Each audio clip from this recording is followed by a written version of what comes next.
In this video, I'm going to draw this cute Christmas illustration using alcohol markers. This is a beginner-friendly sketch, and I will show you the entire process step by step so that you can follow along. All the materials I'm using and also marker swatches are listed in the description box below. So let's get started. I knew I wanted to draw something about Christmas, so these are some of my initial sketches. I usually try to do little thumbnails before working on a full-size piece. It is really helpful, even though, honestly, I don't love doing that. At first, I had this idea of drawing a Christmas ornament lying in the snow, with bright lights in the background, and I also wanted to add Christmas tree branches. This version was the first one. With the orange background, it was my favorite. But I really struggled with arranging and drawing the branches in a way that felt natural. I even tried a bigger version in my sketchbook, and I experimented with also some gold jelly roll pens and also acrylic markers, but I didn't like how it turned out. The branches felt kind of, chaotic, even though I actually liked the background color. This sketch felt messy and kind of unfinished, and I just wasn't happy about it. Let me know in the comments what you think about this one. But I decided to try again and drew another version of the same idea, and this time I skipped the gold and kept things simpler. But the background turned out even worse. So the Christmas tree branches don't look natural at all with this one. They are kind of just everywhere, and they don't even really look like branches anymore. I think they look more like artificial fur than branches. I also applied too many layers, and the marker ink started forming puddles. You can see it here. So after these two frustrating attempts, and I think already more than an hour of work, I decided to change direction completely. I thought about removing the background altogether, or maybe simplifying how I draw Christmas tree branches. Using more like basic shapes and like simpler strokes, but this one felt like it was missing something. It just didn't have too much character. And I really wanted to include lights, and for that I needed a darker background. So I decided to go with a dark blue-gray background, which I think looks beautiful with red. But I still couldn't figure out how to add branches and then, how to combine all the blue, red, green and yellow colors in a way that felt balanced. In the end, I dropped the idea of tree branches completely, and I focused just on the ornament and the background. And I'm really glad I did, because against this dark blue-gray background, the yellow lights just really pop, and I love how this color palette works. And so I want to recreate this final sketch, final idea as a finished illustration. I will talk through every step so that you can follow along if you want to. I'm starting with a very light pencil sketch. All you need is a simple round shape for the ornament. Next, I'm drawing the ornament cap. Think of it as a small rectangle divided into 3 sections and then add a loop on top. If you struggle with symmetrical shapes, like I do often, please feel free to use whatever helps. A compass, a cup, anything that works for you. I'm placing mine in the center of the page to create this closed static composition. And now I'm just outlining the snow, the horizon line and the area where the ornament is resting. And our sketch is done. Super simple. Now I'm erasing some pencil lines, and then I can start coloring. Once again, all of the color swatches are in the description box. I'm starting with the light orange. Since my background lights will be yellow-orange, I want the ornament to reflect that light. Next, I move into light red and start covering the ornament, blending the edges.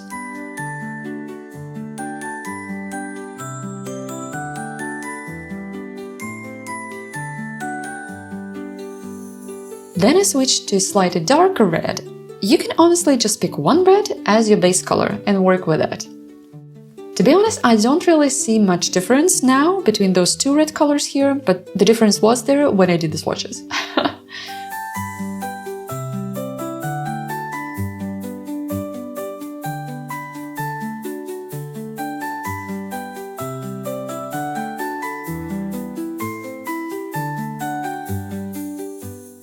Now I use a deeper red, the medium tone, for the side that's farther away from the light source. Make sure to blend again those transitions.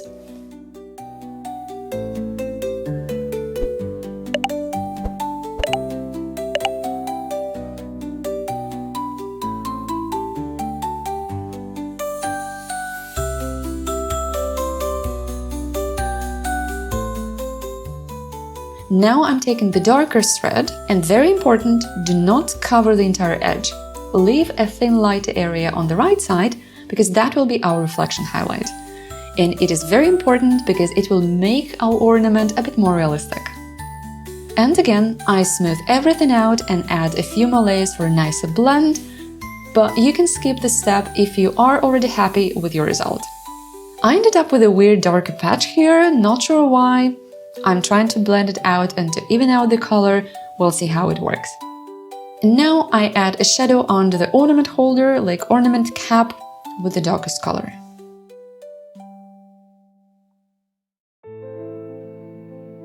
And don't forget to go back and blend those edges.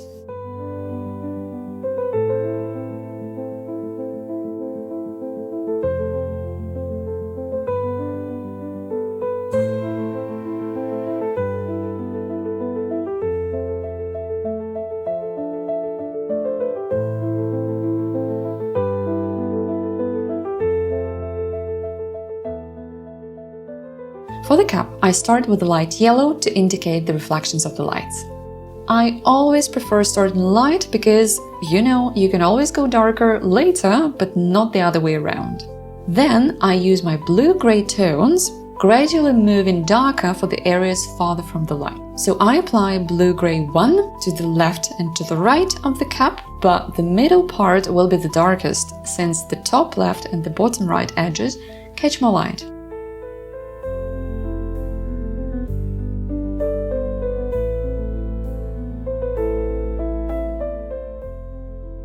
I stop here for now because the background will affect how everything looks together, and I will finish the cap later.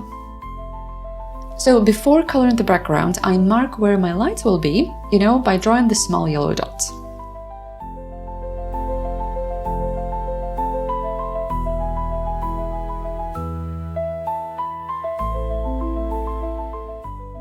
Then I want to carefully outline the ornament with my background color, which is blue-gray 7, so that I don't accidentally color over it.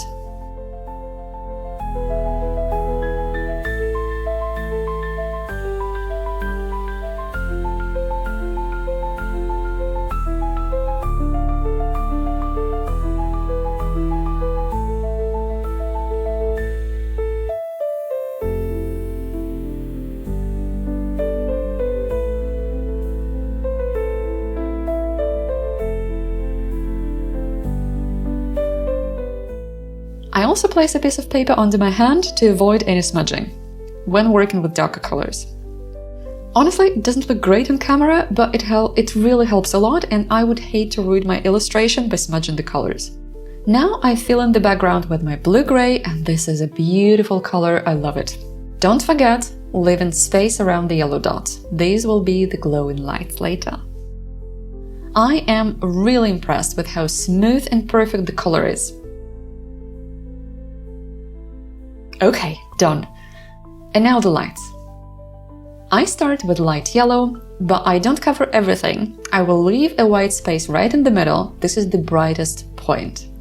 Then I switch to bright yellow, add a bit of splashes of color, and then I blend everything into the background, just going again from the brightest yellow, then to light yellow, and then by using blue-gray 3 and blue-gray 5 to blend it into the background color, which is blue-gray 7.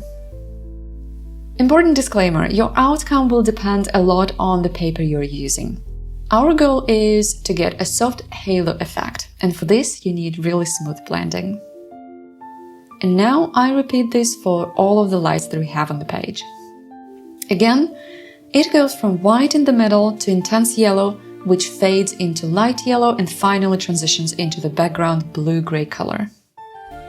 I really love this technique to create lights effect, especially against dark backgrounds. The colors just really pop. Okay, after finishing the lights, I notice their edges look a bit harsh. You definitely see where it ends. So I go back in with another background layer to soften the transitions. So funny enough, the second layer turned out patchier than the first one. This is really unexpected. I mean, this is still fine, it's just not as good as it was before, and I wonder why this paper is acting up like this. Usually, one layer is simply not enough to achieve a smooth, consistent coverage when you do like bigger areas. And typically, I would do a second layer, and it typically really helps to achieve this consistent color. But here is just the opposite. Anyway, now the lights blend nicely into the background. I'm quite happy with the result. And now with the background in place, I want to darken the ornament cap a bit more. I use the same blue-gray colors I use in the background, and I add more shadows to the middle part, as well as under the cap and onto the loop, just to define it a bit more. For the snow, I use the lightest blue-gray color, blue-gray one, to add soft shadows under the ornament and in the snow.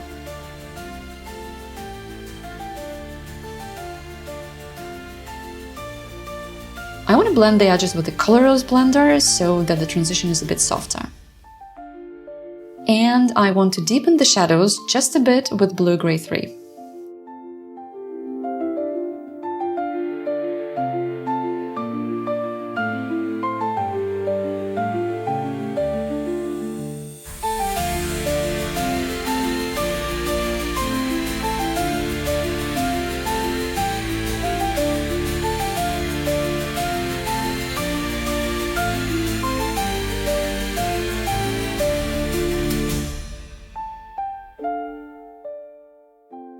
Now let's not forget that snow also can reflect light, so I add a few light yellow reflections from the lights onto the snow and just some random snow dots, you know, like the sparkles from the snow. I also darken the bottom of the ornament with Blue-Gray 5 just to ground it a bit. But please don't overdo it, because you can easily kind of, make it a bit too dark and it will not look nice in some cases. And now for the final touches. I outline the ornament lightly with a white pencil, to help it stand out from the background and kind of to elevate it.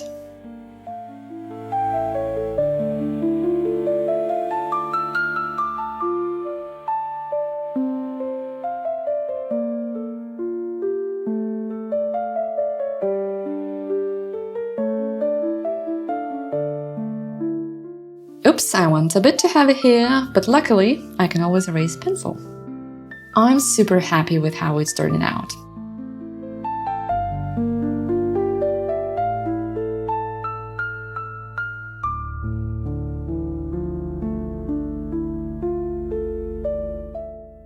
And now I'm adding bright reflections with my acrylic Posca pen.